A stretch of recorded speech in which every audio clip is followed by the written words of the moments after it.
तर मित्रांनो, आपले पुढील समाजसुधारक आहे विष्णू शास्त्री पंडित.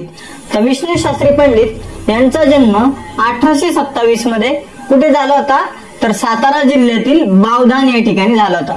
दोन व्यक्ती तिथे कन्फ्युज होतात बरेचसे मुलं, एक विष्णू शास्त्री पंडित आणि दुसरे विष्णू बुवा ब्रह्मचारी. तर यांच्यात कन्फ्युज नाही व्हायचे. मी पहिले विष्णू शास्त्री पंडित विषयी सांगणार आहे, त्यानंतर विष्णू बुवा ब्रह्मचारी विषयी सांगणार आहे. तर विष्णू शास्त्री पंडित यांचं कार्य कशाविषयी आहे, तर ते स्त्रियांविषयी यांनी जास्त कार्य केलेलं आहे. आणि विष्णू बुवा ब्रह्मचारी जे आहेत त्यांनी कशाविषयी कार्य केलेले आहे, तर त्यांनी वैदिक धर्म जो आहे तर त्यावर ज्या टीका होत होत्या त्याला चोख प्रत्युत्तर देण्याचं कार्य कोणी केलेलं आहे, विष्णुबुवा ब्रह्मचारी. तर या दोन्ही मध्ये कन्फ्युजन नाही झालं पाहिजे, ही पहिली गोष्ट. तर विष्णू शास्त्री पंडितांचा जन्म सातारा जिल्ह्यातील बावधान या ठिकाणी झालेला आपल्याला दिसून येतो. आणि यांनी 1864 मध्ये हिंदू प्रकाश या वृत्तपत्रामध्ये उपसंपादक म्हणून कार्य केलेलं दिसून येतं आपल्याला.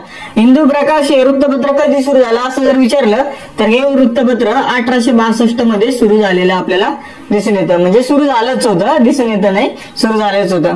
आता यानंतर 1865 मध्ये यांनी एका संस्थेची स्थापना केली. ती संस्थेचं नाव काय आहे, तर विधवा पुनर्विवाहोत्तेजक मंडळ. काय, विधवा पुनर्विवाहोत्तेजक मंडळाची यांनी स्थापना केली. कधी, 1865 मध्ये.